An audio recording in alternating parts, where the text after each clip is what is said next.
The chair recognizes the honourable member for Kalani. Uh-oh. Let me move that.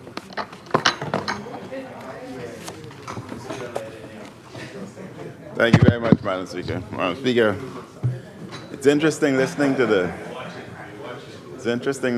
side opposite who feels that I am going to be.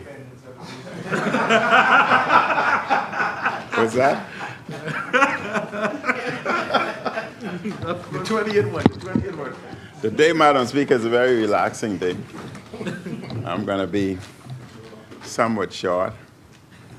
I'm going to be slow and somewhat measured.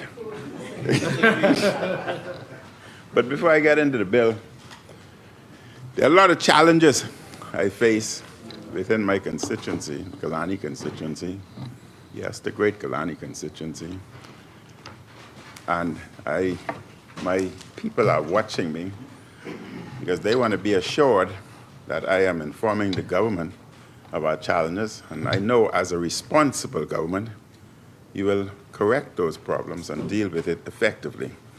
But, Madam Speaker, the South Ocean area, the road has, and I've spoken and complained to the ministry, and they had reassured me that this problem would have been addressed when I brought it forth, I think about March, that the problem be addressed by May because they had a long list of items they had to deal with, which was acceptable. But the road is filled with potholes, and individuals cannot even, they are ducking so many holes that we run the risk of running into head-on traffic, especially the big gas tankers driving from the South Ocean, from the power station or the gas station. They're posing great danger to vehicular traffic on that road. And I would hope the government would correct that problem before we have a major accident, and not only death, but an explosion if we were to have direct impact with one of the major truck carrying gas. Then the drains. Flooding is a problem all over, and we see what's happening in the U.S.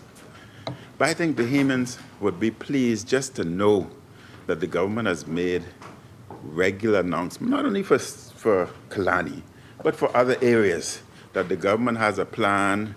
In January, we are dealing with the drainage system in such and such an area. In February, people would be very pleased to know that at least their government is on the ball. And if flood occur, they know that you've done what you can. Because look at what's happening in Texas. So those things can happen. But, Madam Speaker, in the South Ocean area, what is even most distressing, Bahamas Power Station, BPL, they had a problem with the transformer. The South Ocean had a nice, beautiful sign, welcome to the residency, South Ocean residency. And BPL had broken down the entrance sign so as to have access to their transformer, repair their transformer, but the disruption that they had caused is still there. They have not returned to repair the damage that they've done. I don't know, Madam Speaker, whom they believe has that responsibility when they themselves did it. And then BPL is now moving towards privatization, or in some degree. So if they're having this type of attitude now, will it change? Will it change? So I asked the government to talk to the members of BPL. They've destroyed the entrance area to the South Ocean community. They had done it, and they have a responsibility to repair it. That's an easy fix. Then, Madam Speaker, in the West, we've been having surge problems. Generators within my area, including my own, are going on with regularity, automatically. And that is because of the surge, because of decrease in the voltage. The generator would automatically sense that the voltage has dropped, current is off, and they're coming on. That's happening throughout our community in the West. And Madam Speaker, that eventually causes damage to individuals' appliances. BPL is somewhat moving towards pseudo-privacy. It's been a problem in the past to get BPL to replace these appliances that they have damaged. I would think that now that you're moving towards what you term a new BPL, we won't have problems getting our appliances repaired anymore. And there are many complaints within the West because of the voltage changes that are damaging microwave, that are damaging refrigerator, stove, and many of the electrical stoves today are computer generated. To replace one part can be $1,500, very expensive. And BPL just damage and walks away. I would hope that they would correct that problem and replace. Then, Madam Speaker, the Mount Pleasant area. You don't go in there. Don't go there. Only giving a warning. The Mount Pleasant area, Madam Speaker. The roads were nicely paved, and I appreciate that. Nicely paved. But to pave the roads, they had removed all of our speed bumps. Now, Madam Speaker, in the past, we used to try to replace the speed bumps ourselves. 10 years ago, the speed bumps were $1,000 a pop. I'm sure it's probably $2,000 a pop now. We can't afford that anymore. The government destroyed the speed bumps in our area. All we ask is that you replace it. Replace the speed bumps that you had removed because we cannot afford it. Now, a message to my constituents in Mount Pleasant area. Very soon, we have commenced a program within the Kalani constituency, what we call electrification program to assist with the power bill, because you know that electricity is very expensive. We gave to Mount Pleasant a certain amount of funds, several $1,000, to assist with their electricity bill. And I want to inform them that their next tranche, this is being done quarterly, and their next tranche would be sent to them within the next 2 to 3 weeks. And we've extended the same program to Delaport, not Delaport, to Gambia. So in Gambia, where the bills again are somewhat cost prohibitive, they too receive a few $1,000s every quarter to assist them. And we've asked that they introduce their program, since they would be starting it new for them, that they should first look at the elderly, the single parent, the disabled, etc. Those should be prioritized so that they would receive quarterly assistance with their electricity bills. And that program goes a long way, Madam Speaker. Now, I had seen all over social media about a particular candidate complaining about the park facility in the Gambia area and swings and all that. I would only send a warning to individuals that before they talk, they should do search and find out the proper information. Without calling her or his name, I would say to them that if they had done their homework, they would have realized that the scoping has already been done for the park facilities in our area, and we were only working with the private sector to ensure that it's done in a timely manner, and it had subsequently started. But if they love Gambia or the West so much, then I would ask them to make a handsome donation which we can hand over to the private sector that's dealing with these structures for us, and we would be grateful. We would be grateful. And if they were to donate at least $2,000, we would even be prepared to announce their names. And if they donate $3, we would announce their party. And it can go even further. So, Madam Speaker, those are some of the challenges that we face within our constituency. Madam Speaker, I rise to make my contribution to the Registered Land Bill 2025 and the Land Adjudication Bill 2025. These are major, major pieces of legislation. And land ownership is a primary means of wealth creation and allocation. Land, Madam Speaker, may be used for multiple purposes. One can build a house, rental accommodations, or another business. And land can be used for farming and, again, other purposes.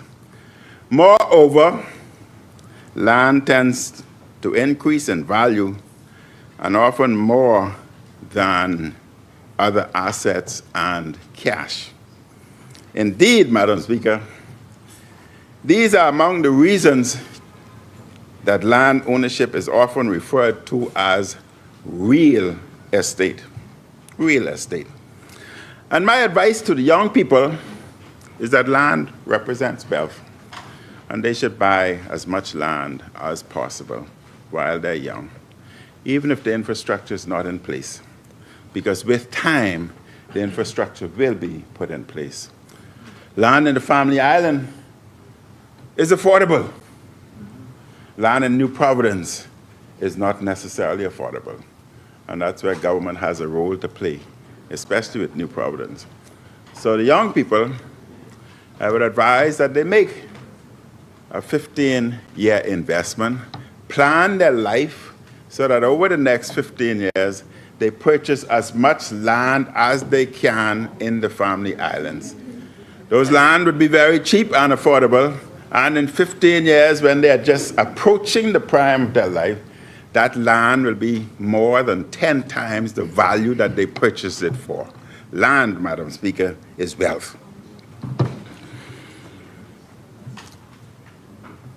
As former Prime Minister, when I was Prime Minister, Madam Speaker, we had introduced our policy. And our land and housing policy was simple. And I think it's essential for us to announce that policy again. It was a two-phase approach. Our approach, and yes, this was done, we would give individuals land at reduced rate so that they would have a certain amount of equity. And that equity would be sufficient, according to the financial sectors. We've already done the work. The equity would have been sufficient for them to have their homes built by the private sector, and thus remove government involvement in terms of building. Madam Speaker, that was very successful. Well, the program already had about 1,500 applicants were approved already, and approved for financing. And we had anticipated that there would have been a construction boom. And other properties were already identified. And as a part of phase one, we passed a law in 2018, the Access Affordable Act, which was passed in 2018, making all government subdivisions tax-free. That land is there, that law is there. And then in the Sunset Garden subdivision, there were still land available. We reduced the prices dramatically to, I think, about $14,000. Individuals bought those land at $14,000. All the infrastructure were in place. This was phase one, done. And if you visit that area today, you'd be amazed with the beautiful homes that individuals had built. But they were able to do that because they received the property at $14,000. Therefore, the equity was well in excess of $50,000. And the member, Michael, I'm sure, is well versed, because that's in his constituency. He'd be well versed with that area. It's called it's Sunset Garden subdivision. Then, Madam Speaker, that was phase one. Phase one. The land, the area had been declared tax-free, meaning that all government subdivisions have been passed and approved as being tax-free. The law is there. They can bring in all of their supplies, equipment, so that they can build, bring in their percolators, furnitures, etc., duty-free. All of that was to assist the young people and individuals. There has been a misnomer when we started the Prospect Ridge. People were saying, oh, that's only for professionals. Madam Speaker, it's a misnomer. Many people believe that professionals are just doctors, lawyers, and accountants. But for clarification, a plumber is a professional. A carpenter is a professional. A nurse is a professional. A shoe shine boy is a professional. He does that better than any of you, right? So, Madam Speaker, all of those, a lab tech is a professional, a mechanic, a carpenter, a mason, all of them are professionals. So no, nobody is excluded. So it's a complete misnomer to believe that only doctors, lawyers, nurses, engineers, accountants are professionals. It's a misnomer. So, Madam Speaker, part two of that plan, the land that there are 2.5 million Crown land in this country. 77% of the land is owned by the Crown. And that's you. That's the people. They own that. That's the people's land. Only 23% is owned by the private sector. We were, as phase two, phase one I spoke about the tax relief subdivisions. Phase two, we were going to legislate that every Bahamian must have a piece of land granted to them free of charge within subdivisions. And subdivisions were chosen for a reason. The infrastructures are in place. And Madam Speaker, that was easy to be done. The infrastructure is in place. They get the land free. That's their land. That's their land. They're entitled to that. Would you not prefer to see the average Bahamian own a piece of land, be it 40 by 80, 40 by 100, 50 by 100, everybody having that opportunity, as opposed to one or two individuals having 3,000, 4,000 acres of property? How they got it is a different story. But everybody's entitled. That's their land. The Crown is their land. Now imagine, you receive the land, the subdivisions are already duty-free, and you can segmentally lay out New Providence, Family Islands, etc., and give individuals opportunity. So that was the phase two. Phase one was already completed. That was phase two. And Madam Speaker, I would talk a lot more about that at a later stage. But the one most important thing about the program, the Crown land must always remain in the hands of the Bahamian people. You can sell it, but you can only sell Crown to Bahamian. Crown must always be within the hands. The 23% private sector land, that could go anywhere. You can sell that anywhere. But the Crown must remain in the hands of Bahamian people. That was our policy. Madam Speaker, we need a better system of certainty surrounding land ownership in the Bahamas. We also need a better system of dispute resolution regarding land ownership. And after much work by the committee associated with these issues of land registration and ownership, we have these bills before us. The Registered Land Bill 2025 seeks to modernize and streamline the system of land registration in the Bahamas by introducing a comprehensive legal framework for the registration of titles to land and regulation of dealings and registered land. And after decades of talk and complaints, we are moving away from a deed-based system to a title-based registry. This is a major change, a change that is welcomed. The bill's purpose is to provide certainty and security of title and to reduce ownership and boundary disputes, thus promoting efficiency in land transactions. We should all champion these changes. The lack of certainty in land ownership has held back many people from wealth creation, wealth transfer, and wealth generation.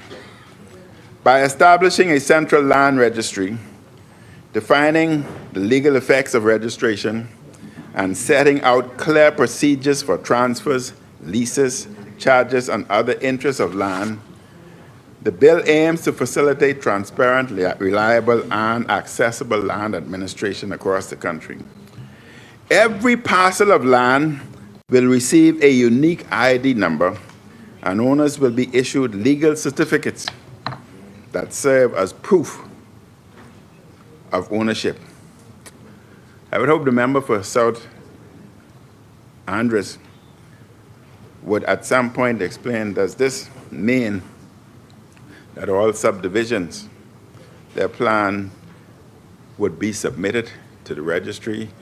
If it's not dealt with, then I would propose that all subdivisions, new created subdivisions that are being approved, I would propose that we should have legislation should be introduced to mandate their registering their subdivision within the land registry, and once the property is conveyed to the owner of that subdivision, that is automatically registered. I would, if it's not addressed, I would recommend that such legislation be brought to this Parliament to be tabled, because we know that the subdivisions have gotten subdivision approval, and let's legislate that they now register it. The Registered Land Bill 2025, Madam Speaker, is accompanied by the Land Adjudication Bill 2025. This bill seeks to establish a comprehensive legal framework for the adjudication of rights and interests in land within the Bahamas. The bill addresses long-standing challenges associated with land disputes, unclear ownership, boundary ambiguities, and informal occupation of land by establishing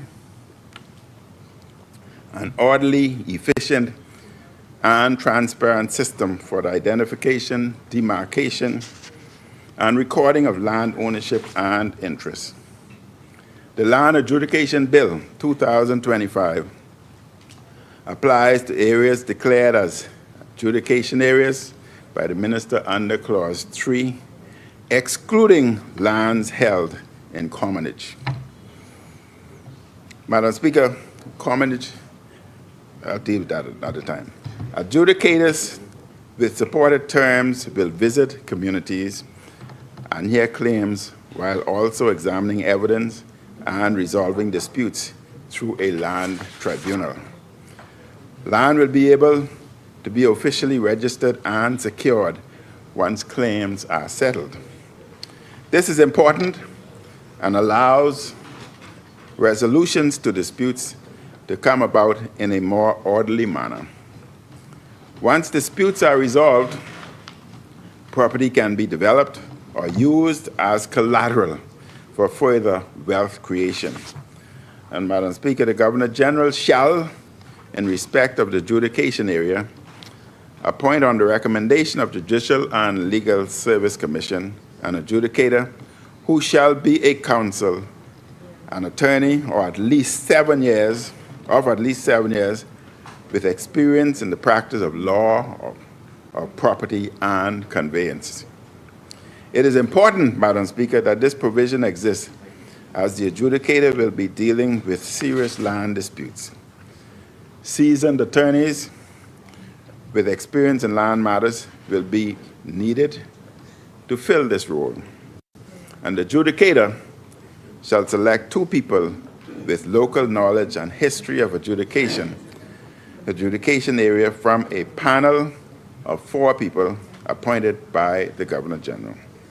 The adjudicator and his or her assessors selected in accordance with subsection 2 shall form the land adjudication tribunal for that adjudication area.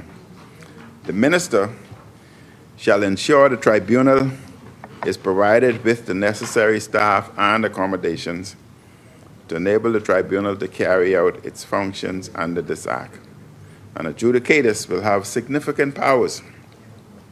The adjudicator may appoint such demarcators, records officers, surveyors, and other officers as may be necessary for performing the duties and exercising the powers imposed and conferred upon them by this act. This law also includes protections for minors and people with disabilities. This is important, as we must maintain protection for the vulnerable. If the adjudicator, demarcator, or records officer is satisfied that a claim might be established by a minor or a person under disability, and no person has been appointed to represent such a person, the adjudicator, demarcator, or records officers shall apply, A, in the case of a minor, to the magistrate court for the appointment of a guardian in that behalf, or B, in the case of a person under disability, to the Supreme Court in accordance with the Mental Health Act 2022. Madam Speaker, any person who takes issue with decisions of the Land Tribunal will have a right to appeal such decisions to the Supreme Court. There are also penalties associated with the Land Adjudication Bill 2025 for misbehavior. And these penalties are necessary to ensure proper behavior before the tribunal. I told you I was going to behave today. Any person... I ain't doing no damage. I ain't doing no damage. Any person who, A, after delivery of a summons issued under this act, willfully neglects or refuses to attend in pursuance of such summons, or to produce any document which he is required to produce. B, willfully neglects or refuses to answer upon oath or otherwise any question which may be lawfully put to him by any officer or member of the tribunal at any time. C, without reasonable cause, willfully neglects or refuses to indicate his land or assist in the demarcation of his land when required to do so by a demarcator. Or D, following, coming to an end, that's fine, that's fine.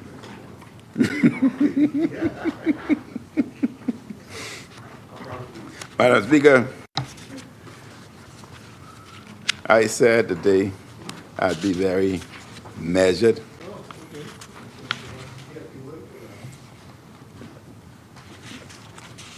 I would only say that the people must know what has changed and how to use the new systems being created. It would be counterproductive for us to create helpful new laws, but the people do not know what the changes. And I was happy to hear the member for South Andrew speak of that, the educational programs, town hall meeting, church sessions, etc. And I totally endorse that. People must understand exactly what's available for them.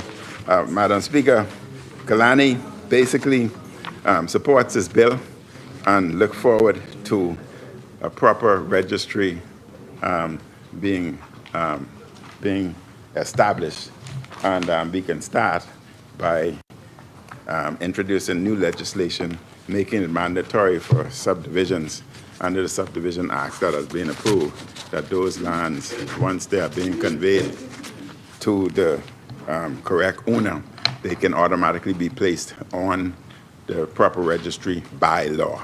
Kalani supports this bill, Madam Speaker. Thank you.